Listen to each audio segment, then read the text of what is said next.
The water hummed with laughter. Not mine, not anyone I'd welcomed. I stood rooted at the edge of my backyard, staring at a scene straight out of a fever dream. Wine glasses clinking, swimsuit straps popping, and Marissa Tate, the HOA dictator, sprawled in my new hot tub like it was her royal bath.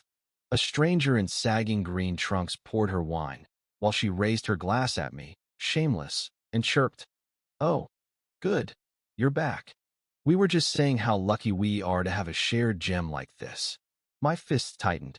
I hadn't even soaked in it yet. It was my birthday gift to myself.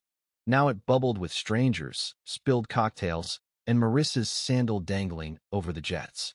That's when I knew she'd crossed me one too many times, and I had the perfect scientific payback brewing.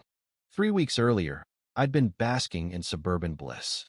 I'm Jake Miller, software developer, introvert, and quiet king of petty revenge. I'd moved to Pinewood Heights for its peace, tree-lined streets, low crime, a place to breathe, not for Marissa's HOA reign of terror. I'd spent 2 months designing my dream hot tub, heated jets, LED lights, Bluetooth speakers primed for mellow jazz. Tucked behind a privacy fence I'd paid extra to have surveyed, it was my sanctuary, safe from HOA meddling, or so I thought.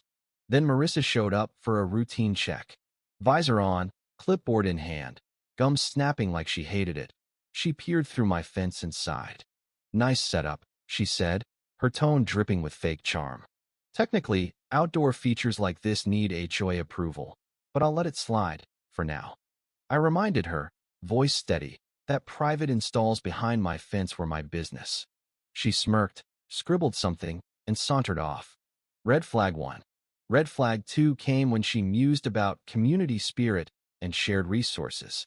2 days later, I found fresh footprints in the wet concrete near my tub. My camera caught Lydia and Greg, a couple from down the block, scaling my gate in robes like budget spies. I called Marissa. "Oh, yeah, that was me," she said, breezy as if she'd borrowed a cup of sugar. "I told them to test it, sharing builds community." "That's trespassing," I snapped. She laughed. "Relax, it's just water." It wasn't. It was my haven, my escape from code deadlines and noise, especially her. I upgraded the lock, beefed up security, and slapped a private property, no trespassing sign on the gate. I thought that had ended. Nope. Fast forward to the invasion. I'd been away for a quiet weekend, unannounced, but Marissa noticed my car gone and pounced. Rounding my house, I found a full-on party, balloons, a speaker blaring pop hits, a snack table, fairy lights strung up like a DIY gala. Marissa waved, acting like she'd done me a solid. "Hope you don't mind, Jake," she called over the music. "The board agreed this should be communal. We brought cups." I didn't reply. I walked inside, shut the door, hands trembling, not with rage, but glee. I'd always had a mischievous streak, and my college buddy Nate, now at a dye lab, had just the trick: a water-reactive compound, safe, invisible, and, when heated past 98 degrees Fahrenheit, a vivid, stubborn orange. "Hey, Nate," I said, dialing him, grin spreading. "How fast can you ship me something fun, and maybe a little orange?" When Nate's package arrived, I spent 2 days plotting. This wasn't just revenge. It was justice for every HOA email, flyer, and forced bonding event Marissa had inflicted. The plain box held a vial labeled "for testing." Legal, hilarious. Odorless, colorless in cool water, it bloomed into blazing orange at hot tub temps, staining skin for days. I tested it like a lab rat.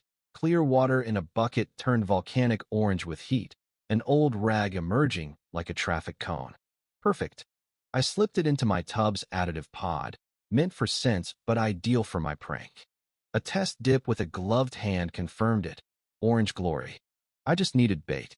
I parked my car 2 streets over, posted a vague beach pic online, and left a vacation lotion box on my porch. Marissa, nosy as ever, took the hook. Saturday, I watched from upstairs, cameras rolling. At 3:47 p.m., the gate creaked. Marissa strutted in, speaker and cider in tow, followed by Lydia, Greg, and 4 others, including Todd, a snack-chasing regular. Swimsuits, pool noodles, they meant business. Marissa snapped at Greg to start the jets. She eased in, moaning like a spa ad, the rest piling in after. For 5 minutes, it was all giggles and splashes. Then it hit. Todd glanced at his arm, frowning. Is this normal? His skin glowed orange, pumpkin orange. Lydia shrieked, legs blazing. Why am I orange? Marissa bolted upright, her chest and arms a citrus nightmare. What is this? Chaos erupted. Guests scrambled out, slipping, tripping, yelling about toxins and lawsuits. Marissa, a dripping orange statue, pointed at the tub. Sabotage. That tech nerd did this. I muted the feed, grinning. They flailed like neon flamingos, clutching stained towels, phones out, pure pandemonium, all recorded. They fled, still bickering, and I saved the footage. The neighborhood chat exploded. Memes of Marissa as a traffic cone, poems about Orange Overlord. By Sunday, it hit the next subdivision. Texts poured in, some offering dinner for the tale. Marissa fought back Monday, filing an HOA complaint for chemical assault and demanding a meeting. I wasn't fazed. I had proof. At the meeting, she showed up, faintly orange despite scrubbing, in a sweater to hide it. She ranted, calling me a menace. I handed out my survey, permits, and the unedited video. The board watched in silence. Marissa's trespass, the party, the orange meltdown. Evan, a quiet board member, asked, "Wait, you broke in?" She stumbled over community trust, but no one bought it. Her complaint tanked. Next day, she posted a melodramatic Facebook screed, "Toxicity in Pinewood," accusing me of poisoning morale. Comments shredded her. Marge, an older resident, quipped, "So we raid fridges next? Dibs on yours, Marissa." She filed a health department claim, biohazard in a water feature. An inspector, Paul, arrived Wednesday, puzzled.